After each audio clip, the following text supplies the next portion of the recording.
Hello, so I'm doing the Raid on Shing Jea Center normal mode. Or Shing Jea Center, Jesus Christ. Raid on Shing Jea Monastery normal mode. So the whole thing for Winds of Change is like there's this quest and then there's the final confrontation or whatever.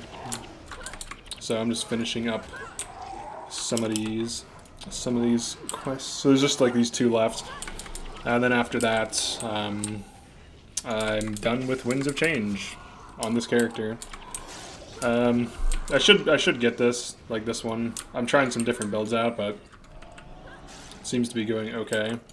I probably could run, instead of Shadow Song or Disenchantment, Fire Attunement. That'd probably be smarter. But basically, I just have my dudes in like a line. Maybe I should move the line a little bit. Let's see.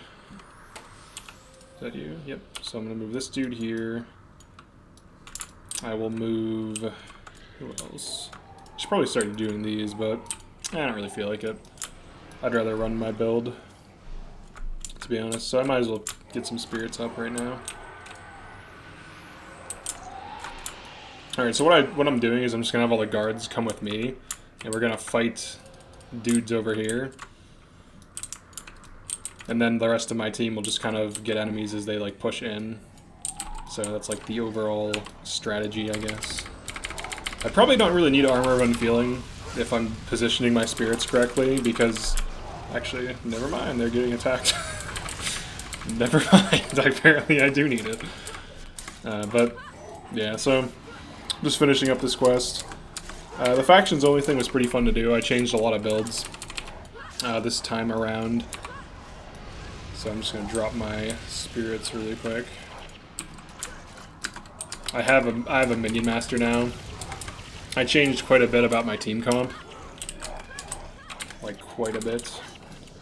I'll go over it in a second. Yeah, I definitely need Fire Attunement in this build. I probably can drop Disenchantment for it. Just because even when I get bipped, it's like not enough like maintenance. Alright, so the idea behind this team comp is pretty straightforward. You basically have... Oh, whoops. I thought I had spirits up. You basically have Soul Twister, like I had before, but I also changed some things. I made my Prot Monk have a little bit better healing, more spammable hex removal. My Ranger is now a Signet of Spirits healer. The reason for this is I moved my BIP to my Assassin, who's now like damage mitigation and BIP and tankiness, so he can use Heart of Shadow, Dark Escape, Return to like tank and escape.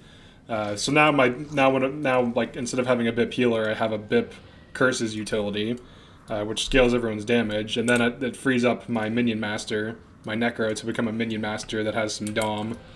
So the idea behind his build is that he makes minions, like you can see right here, he has 10 minions, and then he just blows up extra corpses and then just interrupts things, so that's like the whole point. So yeah, so we have so now I have Signet of Spirits and minions. Probably should get out of this panic. I'm gonna get out. I'm gonna like move over here. I'm gonna stop screwing up my teammates. But the idea is we have more AI that the enemies will attack and distract them and waste their time, and also those AI deal damage. You know, standard Guild Wars stuff. So that's like what I'm going for with this. I'd rather have my BIP not be one of my healers, because if it dies, we won't start wiping rapidly, which is nice. Because if one of your main healers is a BIP, it's spiking itself down, and it's much more efficient to have a healer healing like a bipper than a bip to heal itself. So it's just something that I thought about for like when I made that build. And then also the curses can help mitigate damage. And assassins are more survivable. They have a little bit more armor. So they're generally just a little bit more survivable. I definitely need to bet myself like right now. Let's see what my assassin's doing. Okay, cool, just bets me, nice. So I'm like, it seems like minions and spirits make your team really survivable because enemies just have a hard time killing them. This is normal mode, but I'm going to be doing the hard mode after. I really like this Necro build, specifically because of Putrid Explosion, and then it has Cry of Frustration, so it also acts as like a Mesmer Necro. And the overload helps deal a little bit damage, but mostly it's good for distracting things and interrupting things. So I actually like that build. It's pretty fun. So yeah, what else is there? Warrior build's the same. So these are the main changes. I moved a bip to my assassin. My assassin originally was a kind of mesmer that like slowed enemies down. Oh yeah, I'm also using, instead of psychic instability, I'm using stolen speed now. Just because without an illusion mesmer to give them increased casting time, I put that on instead of running psychic instability. Now this mesmer also can mess up their spell casting time, and it can scale like other allies' casting time against these enemies, so it's pretty good. I'll use this.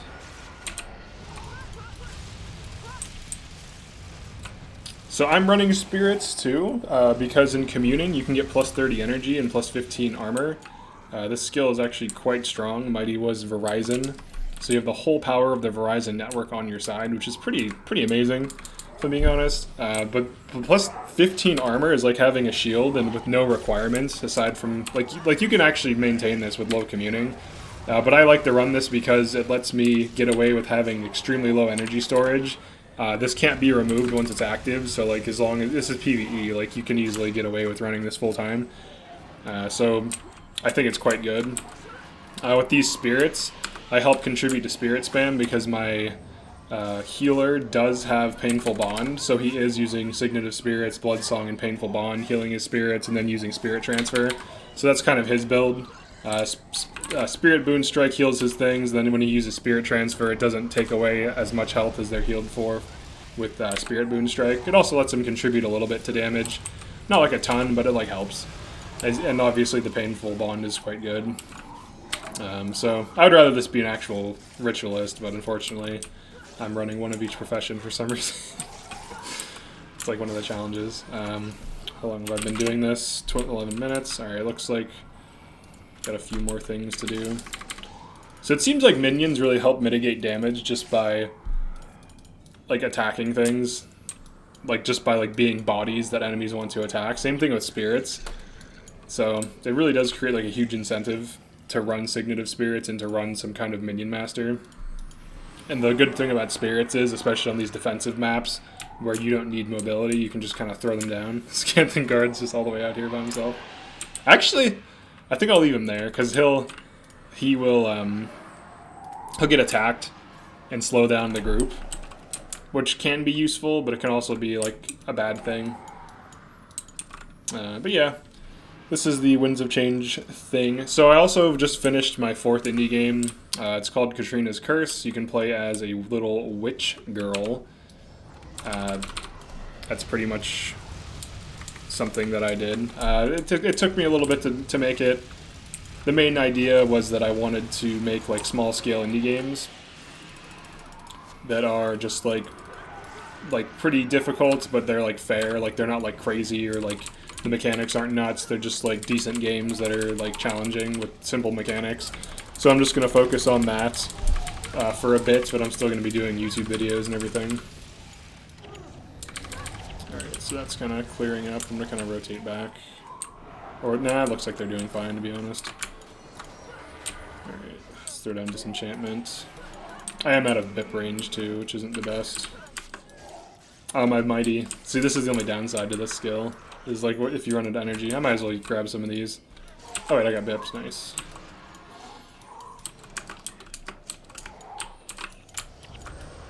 Oh, they have a bunch of Bone Fiends. That's what's going on.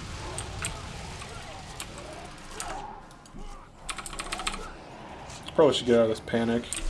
Yeah. Very annoying skill.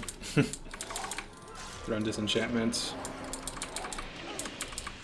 I'm still getting panicked. This is so annoying. Oh, god damn it. Alright.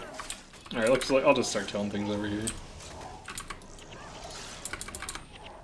So I think if I might run Mighty Was Verizon with Fire Attunement, this would be much better. I'll probably drop Disenchantment. Shadow Song in general is probably just more useful. The reason for that is enemy melee and physical is really annoying. Shadow Song helps mitigate physical damage. So that's it. We won. Sweet. All right, so I'm going to use this formation The idea behind this formation is that these enemies have to move through a line, so they're always going to get stopped in the Mesmer and start casting on the Mesmer, which will inherently just mess them up. And then if they move in, they have an Earth Ellie, and then the anti-physical Bip, which can also tank, so it's very hard for them to kill it. And then of course I have a Spirit Spammer that, as both forces approach from either side, they just meet an army of spirits. And then I have my Minion Master here, so I've Spirit Spam here, Minion Master here, Prot Monk here, ST way back, because ST should never be near combat. Your ST can always be about at this distance. It's still in range of the Bip, so the Bip can hit it if it needs to. As you can see here, it's just like barely in range. And then of course you have all these, you have Menlo. I have the guards on me. I'm going to change this build for hard mode. I'm going to drop Disenchantment for Fire Attunement, but yeah, so there's a Raid on Shing Jea Monastery normal mode done. I'm just going to run through and just pick up these coins, even though I'm only getting... I'll grab this air wand. I'll just grab these items. Get my 100 gold from the good old merchant. Got some feathers. It looks like we're victorious. So stray guards like this can actually really help you because they can delay the enemies, but just by a few seconds. But that, like, if you find that you're getting overwhelmed, that is something you can do. I'm going to try this formation. I'm going to try that, see how it does. It should do okay. But yeah, thanks for checking this out. I'm going to do the hard mode video right now, and I'll see you in the next one.